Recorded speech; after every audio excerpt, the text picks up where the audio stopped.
¿Alguien recuerda?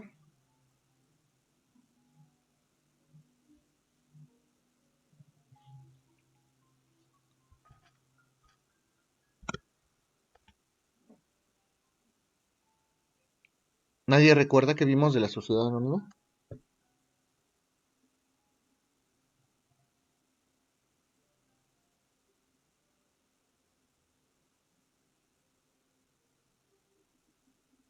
Bueno, vamos a iniciar porque veo que nadie tuvo la oportunidad de estudiar. Les comentaba entonces que la sociedad anónima, que es el tema que vamos a retomar el día de hoy, por mucho es la sociedad más común en el derecho societario mexicano. Esta sociedad entonces se trabaja con una denominación social y habrá diversas maneras de constituir la sociedad anónima. Les comentaba que esta sociedad se puede constituir ante notario o ante corredor público titulado y también podemos hacerlo a través de una figura que se llama la suscripción pública. ¿Okay?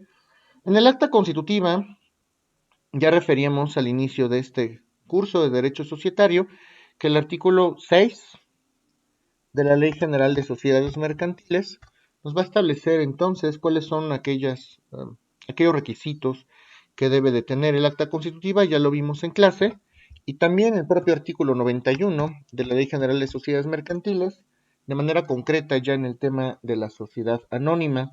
Es las abreviaturas de esta sociedad, recuerden que la ley nos autoriza a abreviarla de esta manera, SA, y en caso de que la sociedad sea de capital variable, la abreviaremos así, CB. Recuerden que el capital variable no es un tipo societario, sino una modalidad a la que se pueden sujetar algunas sociedades. Concretamente, hablando de la suscripción pública y hablando de manera especial de la sociedad anónima, eh, se puede hablar de un proyecto cuando se constituye, que es poco usual, ya se los había comentado en las sesiones, es poco usual que se haga la constitución de una sociedad anónima a través de la suscripción pública, justamente porque los accionistas no son peritos en derecho y pudiera haber algún margen de error. Sin embargo, la ley prevé que en el caso de que se constituya una sociedad anónima a través de la suscripción pública, se tiene que hacer un proyecto de estatutos. Tanto en el caso de la constitución a través de la suscripción pública como ante notario o corredor, los accionistas, los primeros accionistas que constituyen la empresa, se les va a conocer como accionistas o socios fundadores. Aunque propiamente son accionistas, la ley les da este nombre de socios fundadores, quienes en el caso de la suscripción pública pueden redactar un programa o un proyecto de los estatutos de la sociedad. Eh, Generalmente en el proyecto se omiten por lo regular el nombre y el domicilio de los accionistas y el capital, que es el que van a aportar estos accionistas, ya sea en dinero o en especie, así como el nombramiento propio de los comisarios. En caso, ya se los había comentado, de que esta suscripción pública se proponga a través de este proyecto de estatutos y no se termine de inscribir en registro público de comercio ni se otorgue finalmente ante notario público, los socios fundadores podrían estar en posibilidades entonces de exigir el cumplimiento del otorgamiento del acta constitutiva en la vía judicial. Después de 15 días, también se nos había comentado, después de 15 días de depositado el proyecto de los estatutos en el registro público de comercio. Los socios fundadores, en este sentido, aquellos que redactan o que constituyen por primera vez esta empresa, van a someter este proyecto de estatutos a una asamblea que se le conoce como la Asamblea General Constitutiva.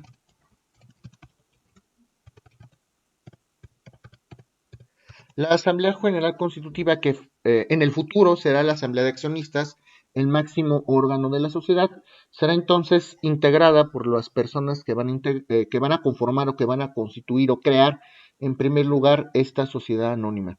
Y obviamente esta Asamblea General Constitutiva aprueba en sus términos generales este proyecto de estatutos, que cuando lo hacemos materialmente ante notario o ante corredor ni siquiera es eh, ni siquiera es necesario esto, prácticamente el notario o el corredor presentan el proyecto de los estatutos de la sociedad y adelante. Sin embargo, la ley refiere que hay una Asamblea General Constitutiva, justo en el artículo 100 de la Ley General de Sociedades Mercantiles, y esta Asamblea General Constitutiva entonces va a aprobar este proyecto de estatutos. Las personas entonces les comentaba que en principio constituyen o crean la empresa, se les llama entonces fundadores, y estos fundadores entonces, repito, depositan el proyecto de los estatutos y tendrán que ser los otorgantes futuros del acta constitutiva.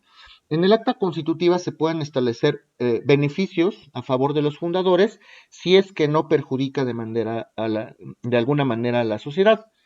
Los beneficios económicos, que podrían ser económicos, que puedan recibir los fundadores por ser los primeros en constituir la empresa, no se computan dentro del capital social. Si algún fundador, repito, tiene algún beneficio económico, el simple hecho de haber constituido la empresa o de ser los primeros, pueden recibir un beneficio, pero este beneficio económico no se computa dentro del capital social. De hecho, en este caso, cuando se toman estas decisiones, a los socios fundadores se les da un documento que se llama los famosos bonos de fundador. Los bonos de fundador, entonces, le dan alguna prerrogativa, algún derecho a las personas que crearon en primer lugar esta empresa o propusieron estos estatutos al Acta General Constitutiva, a la Asamblea General Constitutiva, perdón. Y los elementos entonces de los bonos de fundador se establecen claramente en el artículo 108 de la Ley General de Sociedades Mercantiles. ¿Alguien tiene a la mano una Ley General de Sociedades Mercantiles? ¿Tienen a la mano el artículo 108?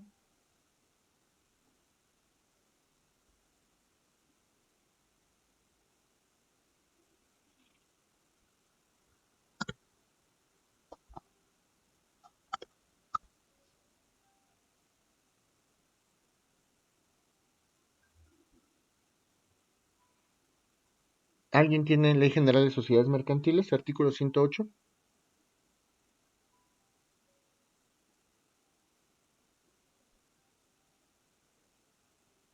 Quien sea, Sí, maestro. adelante. Ujú. Los bonos de fundador deberán contener: 1. Nombre, nacionalidad, domicilio del fundador. 2. La expresión bono de fundador con caracteres visibles. 3. La denominación, domicilio, duración, capital de la sociedad y fecha de constitución. 4. El número ordinal del bono y la indicación del número total de los bonos emitidos. 5. La participación que corresponda al bono en las utilidades y el tiempo durante el cual debe ser pagada. 6. Las indicaciones que conforme a las leyes deben contener las acciones por lo que hace a la nacionalidad de cualquier adquiriente del bono. 7. La firma autógrafa de los administradores que deben suscribir el documento conforme a los estatutos. Es correcto. Muchas gracias, Jacqueline. Pues prácticamente estos son los requisitos de los bonos de fundador. Cabe mencionar, y no hay que confundir, que los bonos del fundador no son equivalentes a las acciones, no son acciones. Las acciones son otro tema, son un título valor que ahorita vamos a comentar un poco de ellas, pero simplemente arrojan o permiten o confieren un derecho económico para percibir algún tipo de utilidad económica, utilidades en dinero, a las personas, a los accionistas que constituyeron en primer lugar una sociedad anónima. De hecho, en la propia acta constitutiva, dependiendo ya del gusto de cada uno de los accionistas y de cada empresa, se pueden establecer otros títulos para acreditar algún tipo de participación de los accionistas en la empresa. Ya depende de cada una de las empresas. Oye, tú eres la persona que se dedica a aportar bienes inmuebles, te vamos a dar un bono especial y bien establecido en el acta constitutiva, entonces vas a tener ciertos beneficios, ¿no? O tú eres la persona que tiene mayor productividad en cuanto a ventas, vamos a establecer algún título que te dé alguna participación económica, y cualquier título que refiere a alguna participación económica y que no se computa dentro del capital social, tendrá que establecer qué tipo de beneficio le da al acreedor Y además, pues en lo que no esté regulado propiamente en el acta constitutiva, se aplicarán de manera supletoria las reglas de las acciones. Y hablando ahora sí de acciones, ya ustedes hicieron alguna actividad interesante, recuerden que las acciones, si ya es momento de hablar de ello, las acciones son títulos valores, son cosas mercantiles, así son considerados. No confundir la palabra acción o el término acción como en derecho procedimental, como una facultad para ejercer una acción o para ejercer, perdón, un derecho público subjetivo.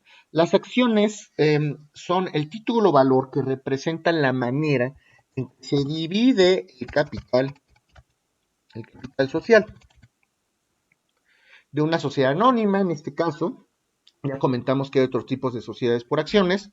Estamos hablando en este momento de la sociedad anónima. Y pues como les comentaba, estas acciones prácticamente se entienden como títulos nominativos que sirven para acreditar y transmitir la calidad de accionista y los derechos que tenga cada accionista. Se van a regir evidentemente por las disposiciones establecidas en la Ley General de Sociedades Mercantiles, pero también como son considerados títulos literales. En los títulos de crédito hay una característica que se llama literalidad. Literalidad significa que la acción va a referir a algún tipo de valor económico y el valor de la acción va a ser justo y exactamente el que indique la acción misma. Si la acción dice que acredita una participación hasta por 30,000 pesos, ese será literal y nominalmente el valor de la acción.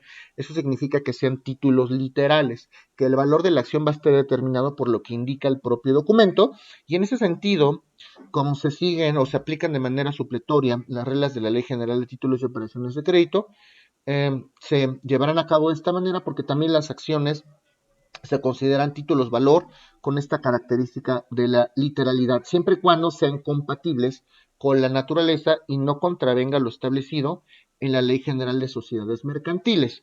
Y me refiero a las características de los títulos de crédito, porque en los títulos de crédito, como ya hemos comentado en otras sesiones, pues podemos hablar de la letra de cambio, del cheque, del pagaré, de las cartas de porte. Son cosas mercantiles estas acciones, pero en lo que no se aclare propiamente en la Ley General de Sociedades Mercantiles si es que tuviéramos la necesidad de aplicar alguna regla especial y no contradice de manera clara alguna disposición de la Ley General de Sociedades Mercantiles, es posible aplicar de manera supletoria alguna regla de la Ley General de Títulos y Operaciones de Crédito por lo que se refiere a las características de los títulos de crédito. Las acciones deben de ser de igual valor, esto es muy importante. No puede haber una acción que valga 2 pesos y otra que valga 30,000 pesos. Todas deben de valer lo mismo y confieren los mismos derechos a los accionistas. Sin embargo, pueden emitirse varios tipos de acciones. Y esto es importante porque podemos jugar como accionistas en una empresa, podemos emitir, su propia sociedad puede emitir tantas acciones como se desee para que le otorgue algún beneficio adicional a alguno de los participantes. Incluso pues podemos entender que hay acciones que acreditan o que confieren un derecho a voto y hay acciones ordinarias. ¿Qué quiere decir esto? Ordinarias. Las acciones ordinarias simplemente van a darle al dueño un derecho económico, pero las acciones con derecho a voto van a permitir que los titulares de la acción puedan tomar decisiones en una asamblea, ya sea ordinaria o extraordinaria. Cuando un accionista tiene una acción que tiene derecho a voto, puede tomar decisiones en una asamblea ordinaria o extraordinaria de accionistas, y aquellos que tienen acciones ordinarias, pues simplemente tendrán derecho a un beneficio económico. Obviamente las acciones con derecho a voto son preferentes y en caso de que se tenga que extinguir la sociedad, se le va a dar preferencia a las acciones con derecho a voto para que sean pagadas antes que las acciones ordinarias.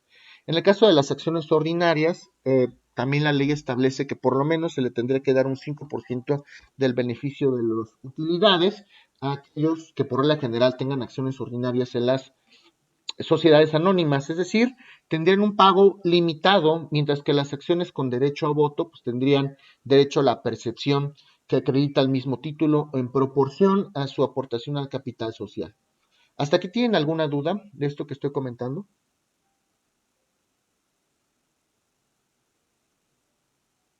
yo soy maestro. Sí. En la acción, con derecho a voto, ¿es la misma cantidad que aporten? O ya no entendí muy bien. Sí, aquí el único beneficio es que las acciones, perdón, ordinarias simplemente van a tener derecho al beneficio que hayan aportado. Si tú aportaste una acción hasta con un valor de 30,000 pesos, en proporción al capital social, tú vas a tener derecho para percibir esas utilidades en proporción a lo que tú hayas aportado. En cambio, en las acciones que tienen derecho a voto, aparte de tener ese derecho para que reciban esas utilidades económicas, también van a tener derecho para tomar las decisiones en las asambleas dentro de la sociedad. Esa es básicamente la diferencia, ¿sí me explico? Sí, maestra, gracias. Ok, ¿alguna otra duda? Y ahorita vamos a ver eso, y es que hay dos tipos de asambleas en las sociedades anónimas, las asambleas ordinarias y las asambleas extraordinarias. Depende del tipo de asunto que se vaya a discutir dentro de la sociedad, ya sabremos si tendremos que convocar una asamblea ordinaria o a una extraordinaria, lo vamos a ver más adelante. Eh, los propios accionistas en el acta constitutiva pueden establecer eh, acciones que reciban un menor número de utilidades si es que todos los accionistas están de acuerdo en un momento dado. Lo que les quiero dar a entender es que los beneficios que pueden conferir las acciones pueden ser decididos por los propios accionistas, se tiene que establecer en el acta constitutiva, pero por regla general siempre van a ser preferentes las acciones que tengan derecho a voto. Eso es todo. No se pueden emitir acciones por menos valor que el que acredite la propia acción en su valor nominal. ¿Qué quiere decir esto? Que si yo aporté un capital de 50,000 pesos y cada acción vale un peso, obviamente, pues yo tengo 50,000 acciones que acreditan un valor total de 50,000 pesos. Yo no puedo emitir acciones, si yo aporté 50,000 pesos, a mí no me pueden emitir una acción que valga menos de lo que yo aporté, en pocas palabras. Si yo aporté un dinero, esa acción tiene que decir que yo aporté ese dinero y no un valor menor. Solamente, había comentado, se liberan aquellas acciones que estén íntegramente pagadas, y esto ya lo comentamos en clases presenciales. Las acciones íntegramente pagadas son aquellas que están evidentemente suscritas y pagadas. Recuerden que podemos suscribir una acción.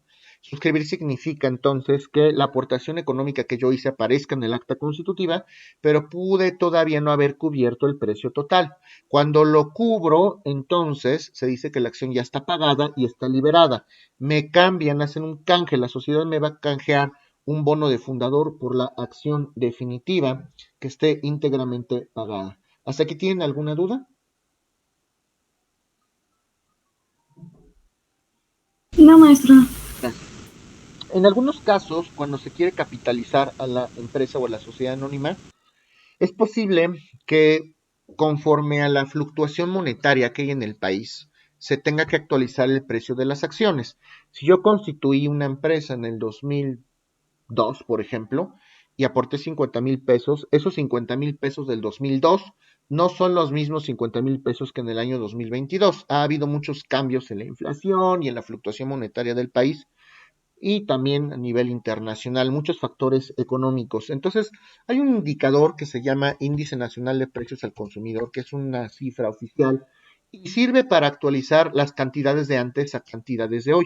Si hoy quisiera actualizar esos 50,000 pesos del 2002 a pesos del 2022, me va a indicar el índice nacional de precios al consumidor, un factor, hago una operación aritmética que ya se las explico en su momento, y yo podría ya actualizar. Y me voy a dar a lo mejor cuenta que esos 50,000 pesos del 2002 hoy son, no sé, tal vez 57,000 pesos, ¿no? Entonces, cada vez que una acción se quiere, sirve o queremos capitalizar a la empresa, podemos actualizar estos valores, se hacen avalúos, es muy común que se hagan avalúos a las acciones para saber cuál es el valor actual. Y en proporción a ello, los accionistas podrían recibir utilidades de las empresas, de las sociedades anónimas, y el capital social de la empresa entonces se va a repartir con base en el valor de las acciones. Esto ya es algo que hemos comentado, porque el patrimonio de la sociedad va a estar conformada por esas aportaciones económicas o en especie que aportan los accionistas en un momento dado. Y hay acciones pagaderas, también esto ya lo platicamos, que son aquellas que aún no se han pagado, pero que ya están registradas o suscritas en el acta constitutiva, y además los titulares son responsables de pagarlas en un momento dado. Les comentaba que máximo tenemos un año para canjear y pagar esas acciones. Sin embargo, si en los 5 años no se ha cubierto la totalidad del pago de una acción, desde esa fecha es posible exigir esta obligación en la vía judicial, y si no se hace de esta manera, pues se puede transmitir la acción a algún otro beneficiario, se pueden transmitir a otras personas, y en la propia acta constitutiva se tiene que establecer justamente las bases para poder hacer este tipo de transmisiones. ¿Hasta aquí tienen alguna duda? No, maestro. Ok. Puede ser posible que yo quiera retirarme de la sociedad y que quiera exigir el reembolso de mis acciones. Eso también es posible. Y si la acción, más bien, y si la sociedad, a través de los accionistas, no me quieren regresar mi reembolso, yo puedo demandar a través de un juicio sumario, que es un juicio chiquito, un juicio muy breve, con reglas muy pequeñas. Puedo exigir en la vía judicial que se me restituya el valor de mi acción. Además, si es que no se conoce el paradero de algún accionista, para poderla transmitir la sociedad podría ser, y también lo establece la Ley General de Sociedades Mercantiles, podemos buscar a los posibles socios a través de las famosas publicaciones, unas publicaciones que se hacen en los periódicos de mayor circulación. En el plazo de 30 días se hacen publicaciones justo para buscar a los socios, para exigir el pago de las acciones, y si no, ya les había comentado, en este proceso de capitalización se puede exigir la venta de la acción en la vía judicial. En pocas palabras, el supuesto es el siguiente: si hay algún socio, vamos a pensar que son 3 socios los que conforman una sociedad anónima, y uno de ellos ya no lo encontramos, aportó 10,000 pesos, pero ya no encontramos a ese personaje.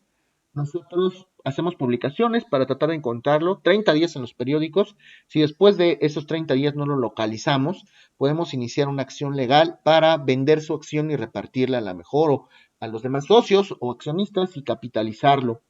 El pago entonces de esta acción del socio extraviado o del socio que se dio la fuga o que en un momento dado ya no lo podemos encontrar, se puede exigir a través de la vía judicial, o incluso si la decisión de los accionistas, en vez de capitalizarse y de dividirse la acción del socio extraviado, pueden decidir vender, hacer una venta judicial de esta acción del socio extraviado ante un corredor titulado, si es que no se extinguen los derechos que confieren estas acciones. ¿Sí quedó claro el supuesto o hay alguna duda en ese sentido?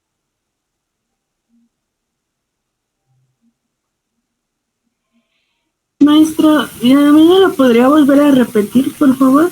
Imagínate que tú y yo constituimos una empresa con Jacqueline, pero Jacqueline se va y ya no sabemos dónde está. ¿Qué hacemos? Pues vamos a hacer publicaciones tú y yo. Vamos a publicar durante 30 días en los periódicos para ver si Jacqueline se entera a través de los periódicos de que la estamos buscando y necesitamos saber qué va a pasar. Si en 30 días no la encontramos, podemos pedirle al juez que nos autorice vender su acción o repartirnos su acción, en pocas palabras. Ya me di a entender.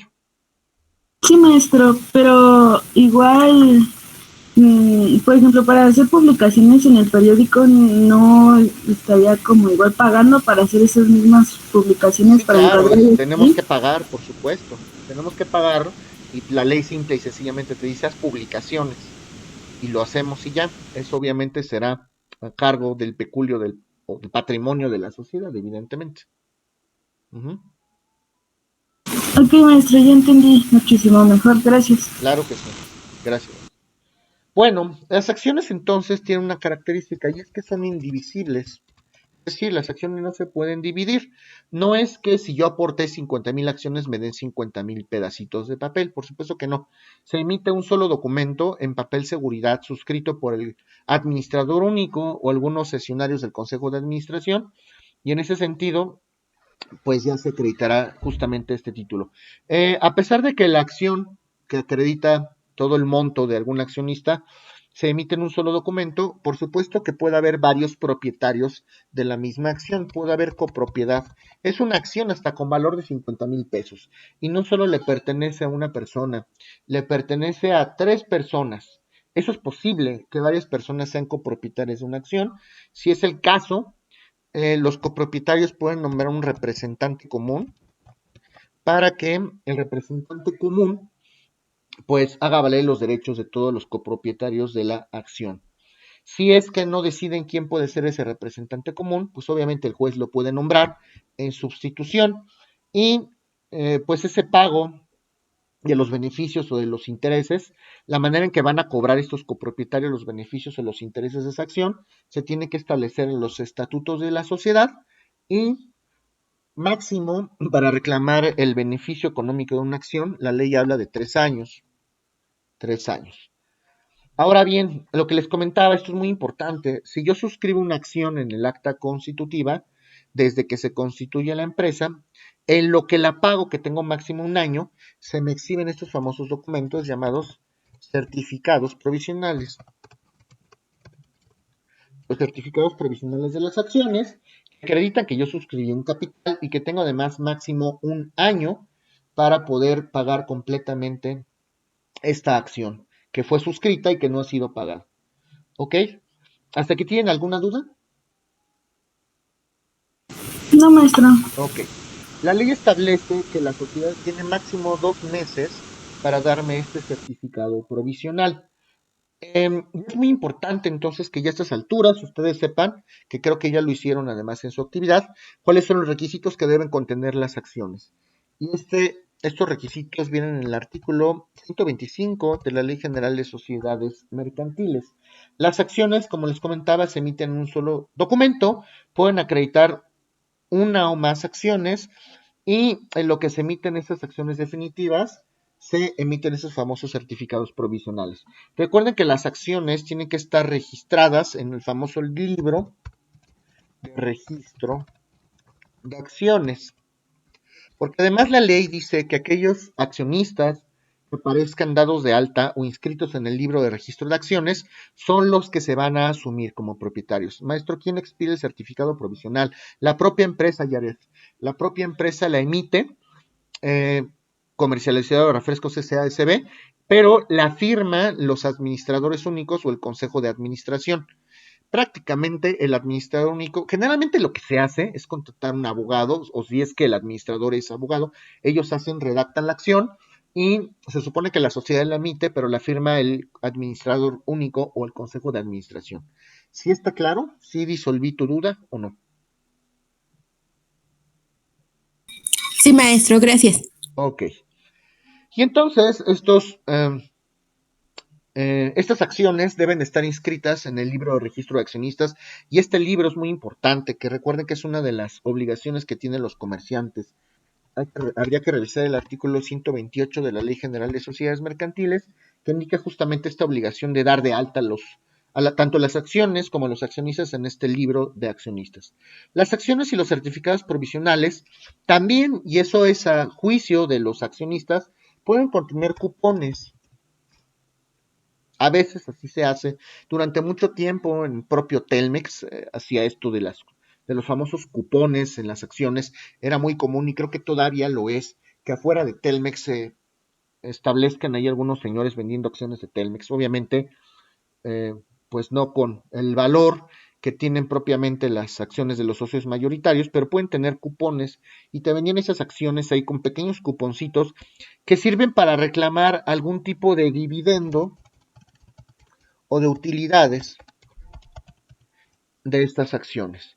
Y entonces va a ser dueño de la acción quien aparezca inscrito en el libro de registro de las acciones. También es importante, y esto ya lo veíamos en la sociedad de responsabilidad limitada, respetar el famoso derecho del tanto. Y esto quiere decir que si alguno de los accionistas de la empresa desea vender su acción a un tercero, antes de venderla a un tercero, tiene que preguntarle a los accionistas, tiene que darle preferencia a los accionistas para que ellos compren la acción antes de venderla a un tercero. Oigan, señores, voy a vender mi acción a este tercero, pero antes de que se la venda, quiero preguntarles si ustedes están interesados en adquirirla antes que él. Les tengo que hacer valer este derecho y si en 15 días no me dicen, entonces pues ya está ese derecho, ya lo habremos hecho valer y ya tendré yo autorización para vender la acción a quien yo quiera. Esto ya lo habíamos comentado. Las acciones, al considerarse como títulos valores y en lo que sea conducente, se aplican, como hemos comentado, las disposiciones de la Ley General de Títulos y Operaciones de Crédito, al ser cosas mercantiles y al establecerlo así la propia Ley General de Sociedades Mercantiles, es posible endosar una acción. Esta sí, porque es un título de crédito, bueno, es considerado como una cosa mercantil, pero se pueden aplicar de manera supletoria las reglas de los títulos de crédito. Sí se pueden endosar para acreditar esa transmisión a favor de alguien. Si se vende una acción, si se estipula una venta, se pueden endosar estas acciones y en los estatutos de la sociedad también podemos poner varios candados. Podemos establecer, por ejemplo, que si una persona va a vender su acción, sea con permiso del órgano de administración. Eso también se puede hacer de esta manera. Lo que no se puede hacer es emitir nuevas acciones hasta que no se paguen las que ya han sido emitidas. Si yo suscribo muchas acciones y todavía no han sido pagadas, yo no puedo emitir más acciones.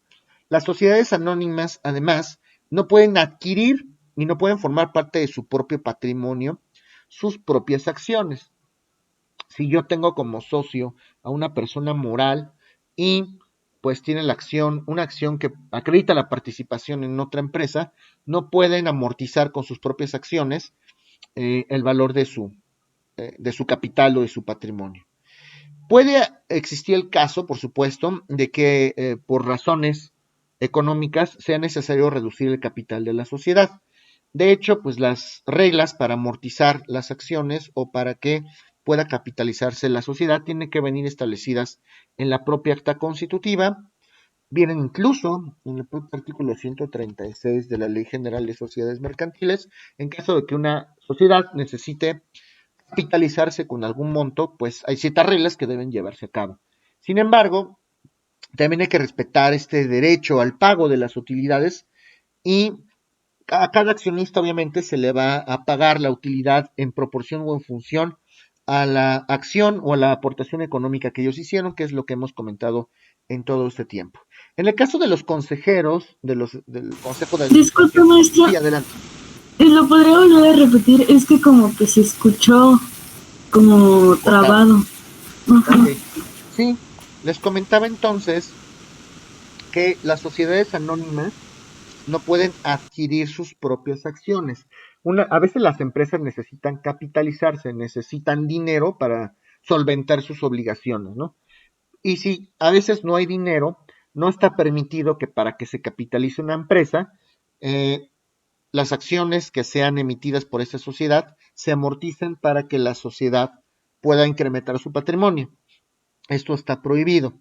Y también les comentaba, si es necesario reducir el capital social porque ya la empresa no tiene tanto dinero, pues a lo mejor se tiene que reducir y se tendrá que hacer. Lo que no se puede hacer es que pues amorticen con sus propias acciones estas sociedades.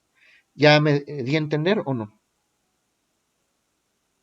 Sí, maestra, gracias. Sí, les comentaba entonces que las reglas de la amortización de las acciones, aparte de que se establecen en el acta constitutiva, vienen referidas en el artículo 136 de la Ley General de Sociedades Mercantiles. Hay que respetar el pago de las utilidades de los accionistas conforme al valor o a la cantidad numeraria que hayan pagado. En el caso de los consejeros del Consejo de Administración, en el caso de los directores, que aprueben esas transmisiones de las acciones y que aprueben alguna transmisión de alguna acción en contra de la ley, la sanción para estos consejeros o para estos miembros del Consejo de Administración que aprueben una venta contra la ley, la sanción para estos miembros es que estos consejeros van a responder de manera personal y solidaria si es que algo saliera mal. Si hay que pagar alguna cantidad por concepto de daños y perjuicios en contra de la sociedad porque algún socio o algún gerente o algún directivo aprobó una venta ilegítima, pues la sanción es que los dos responden por partes iguales y en lo personal, con todo su patrimonio. No se pueden hacer préstamos tampoco respecto de las acciones. a ver, yo tengo una acción con valor de 50,000 pesos, préstame, de esos 50,000, préstame 3,000 pesitos para capitalizar a la sociedad. Eso no se puede hacer. Las acciones tienen que estar íntegramente pagadas y pues confieren el derecho a estos accionistas. Es posible que se modifiquen las reglas de las acciones haciendo un acta de asamblea.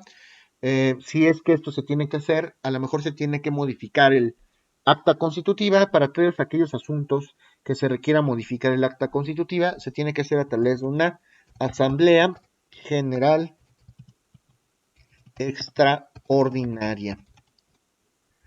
Las asambleas generales extraordinarias son más importantes porque ya se refieren temas referentes a modificar algún estatuto de la sociedad. Y se hace a través de una asamblea, se redacta la asamblea, se nombra un delegado y esa asamblea la llevamos a un notario con un corredor para que la protocolice, es decir, para que la transcriba en su papelería y se mande inscribida al registro público de comercio. Así es como se podrían modificar estas reglas de las asambleas y cualquier otro estatuto del acta constitutiva. Las acciones además deben estar depositadas en la sociedad, por lo menos en el patrimonio o en la cuenta de la sociedad, por lo menos 2 años. Y no es posible, ya se los había comentado, no es posible disminuir el capital social en una proporción que sea que dejemos menos del 25% del capital social. Si la empresa tiene un capital social de ese 100% que tiene, por lo menos tenemos que apartar un 25% que es el fondo de reserva. Esto ya lo habíamos comentado. Tiene que haber un fondo de reserva que es intocable. Puede ser mayor, pero por lo menos tiene que ser el 25% del capital social. Si no, los accionistas, si se reduce este capital o este fondo del 25%, este fondo de reserva, las acciones que los accionistas están obligados justamente a pagar esta diferencia o a hacer frente a las obligaciones sociales de la propia empresa. Los accionistas tendrán derecho justamente preferente respecto de cualquier otra acción que sea depositada y las reglas de las acciones les he comentado, no olvidar esto, pues vienen en la propia acta constitutiva. ¿Tienen alguna duda de esto que estoy comentando? No, maestro. Ok. Vamos a platicar ahora de la administración de la sociedad anónima. La administración de la sociedad, que ya les había comentado, puede estar a cargo de un administrador único,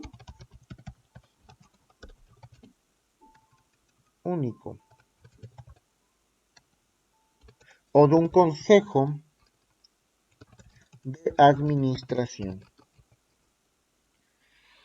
Acuérdense que en el supuesto del consejo de administración, pues son varios los miembros que integran el órgano de administración. Podemos darles hasta títulos, puede haber un presidente del consejo de administración, puede haber vocales, puede haber escrutadores, que son los que cuentan los votos. Ya depende de cada sociedad cómo lo quiera dividir. Pero también, si se va a reunir este consejo, si vamos a suponer que es un consejo de administración y que el órgano de administración está conformado por 2 o más personas. También para que el consejo de administración tome decisiones, tiene que hacerse a través de sesiones del consejo de administración. Y también se tienen que hacer las convocatorias para este consejo de administración. Para que pueda tomar decisiones el órgano de administración, tienen que estar reunidos, que este es el quórum de instalación.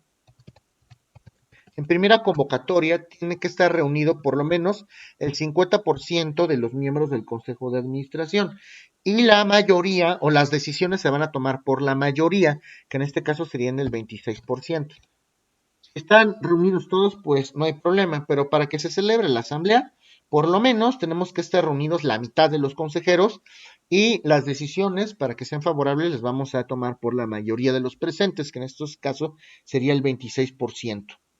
Esto, pues prácticamente propicia un principio de eficacia legal. ¿Entendieron lo que les comenté o no del quórum de instalación de las sesiones del consejo?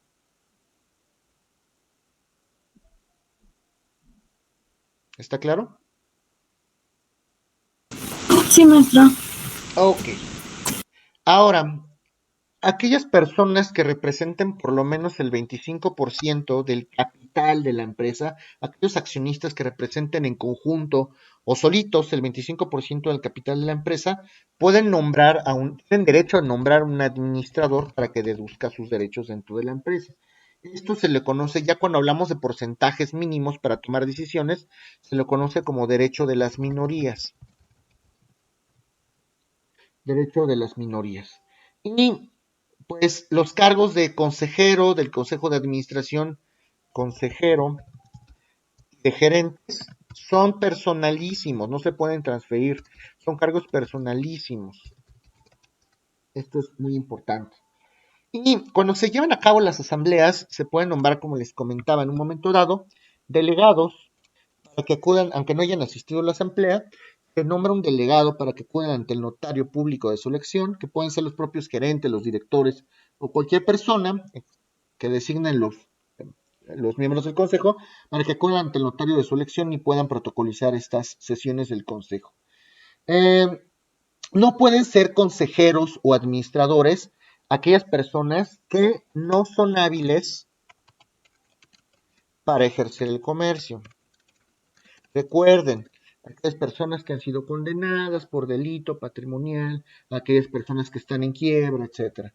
Aquellas personas que no son hábiles para ejercer el comercio, o un corredor incluso, no pueden ser consejeros o administradores de la sociedad. En algunos casos se pide garantizar, con alguna garantía, con algún depósito en efectivo, prenda, hipoteca, fianza, se puede pedir que se garantice el legal desempeño del cargo del miembro del consejo de administración. Puede excusarse también esta garantía, pero pues puede solicitarse eso. Además, las facultades de este consejo de administración, porque son los que van a ejercer en el mundo del derecho, los derechos y las obligaciones de la sociedad, las facultades de estos miembros deben inscribirse en el registro público de comercio, ya se los he comentado, estas facultades vienen establecidas claramente en el acta constitutiva. También se pueden cambiar en un momento dado las reglas en los estatutos sociales para hacer nuevos nombramientos, para respetar antiguos administradores, para saber si van a seguir en su cargo, para explicar, porque también se pueden revocar, también se puede revocar ante notario. Es una acta de asamblea donde se decida revocar a algún director, algún gerente, algún miembro del consejo. Una vez que se acepta o que se aprueba esta moción de la revocación, se protocoliza también ante notarios, se van a escribir al registro público de comercio esa acta y ya estará revocado, porque también la revocación tiene que surtir efectos frente a terceros. ¿Hasta aquí tienen alguna duda? No, profesor. Ok.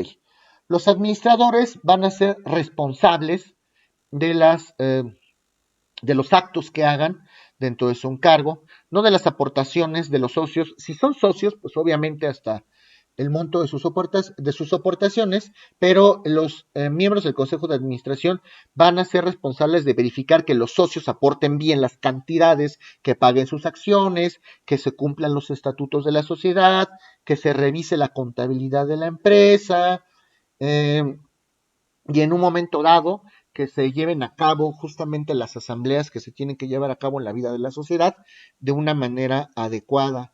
Cuando también el 33% del capital social o de los accionistas que representan el 33% del capital social se reúnen, pueden tener alguna acción especial para nombrar o para tomar ciertas decisiones. Esto es también del derecho de las minorías. Entonces, el capital social de estos accionistas, pues puede, los propios administradores o el sesión del Consejo de Administración pueden ser accionistas, pero si estos miembros del Consejo de Administración representan algún monto del capital, pueden tomar decisiones que puedan afectar a la vida de la sociedad siempre y cuando representen por lo menos un 33%. ¿Hay alguna duda de esto que estoy comentando? Gracias, Doris. El órgano de vigilancia de las sociedades anónimas, como lo hemos comentado, estará a cargo de los famosos comisarios. Y pueden ser uno o varios comisarios. Pueden ser temporales estos comisarios y además se pueden revocar estos cargos. ¿Quiénes no podrían ser comisarios? Las personas que son inhábiles para ejercer el comercio, por ejemplo. Los propios empleados de la sociedad, o también los empleados de otras sociedades, porque podría haber conflicto de intereses, ya que pues los accionistas de una sociedad pues podrían tener intereses en una nueva sociedad. Tampoco pueden ser comisarios parientes, aquellos parientes de los accionistas o de los propios administradores, porque se supone que los van a checar a ellos y hay un conflicto de intereses. ¿Qué cosas pueden hacer los comisarios? Los comisarios pueden cerciorarse de que se constituya, o deben cerciorarse de que se constituya adecuadamente la empresa, pueden pedir una información mensual, un informe mensual de sus acciones a los administradores, el consejo de administración o el administrador único.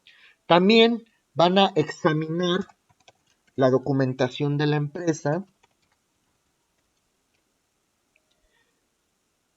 Tienen ellos también por ley rendir un informe anual justo de la revisión que van a hacer de este consejo de administración. Pueden participar o pueden proponer alguna modificación, solamente pueden proponer algún punto o alguna modificación, o pueden hacer algún comentario, pueden hacer algún tipo de comentario, pueden hacer algún tipo de propuesta al Consejo de Administración para que puedan ejercer de manera óptima su legal desempeño. Pueden también convocar, que eso es importante, pueden convocar a asambleas ordinarias y extraordinarias de accionista. En general, pues van a vigilar, este es el órgano de vigilancia, van a vigilar de manera ilimitada las labores de la sociedad. ¿Hasta aquí tienen alguna duda? Incluso, gracias, incluso podrían acudir con voz, pero sin voto, a las asambleas de los socios, ya sean ordinarias o extraordinarias. Pueden acudir a las sesiones del Consejo de Administración y los accionistas en un momento dado, pues pueden tomar en consideración a los comisarios para tomar sus acciones. Si no hay comisarios, pues obviamente el órgano de administración es quien tiene que proponer a estos posibles comisarios, y los comisarios también pueden garantizar o caucionar, que es lo mismo, no sé si la hayan escuchado esta palabra, pueden caucionar su manejo o garantizar su manejo para que sean responsables de las decisiones que tomen. ¿Hasta aquí tienen alguna duda, muchachos? No, maestra. Ok, bueno, pues lo dejamos ahí por el día de hoy. El día de mañana retomamos todos estos puntos y vamos a hablar de información financiera el día de mañana y de otros temas. Gracias por su atención, muchachos. Nos vemos el día de mañana. Sí, maestro, gracias. Hasta luego. Hasta luego.